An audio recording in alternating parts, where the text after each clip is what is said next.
Hello, welcome to another Facts and Dimensions Spotlight Dataset. This one is the Data Security and Protection Toolkit. All it is, it lists all the organisations and what standards they've met and when it was published. This is one table. You can see the file here, dead simple. And we've copied that data into the database. So I'll show it to you now.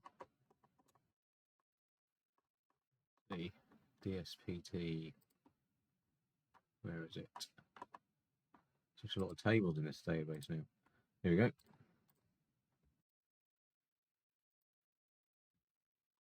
There's the data, just as in the original file. And that is it, really. There's a link in the description. Follow that, get you 30 days access to see this table and the thousands of other tables in the database.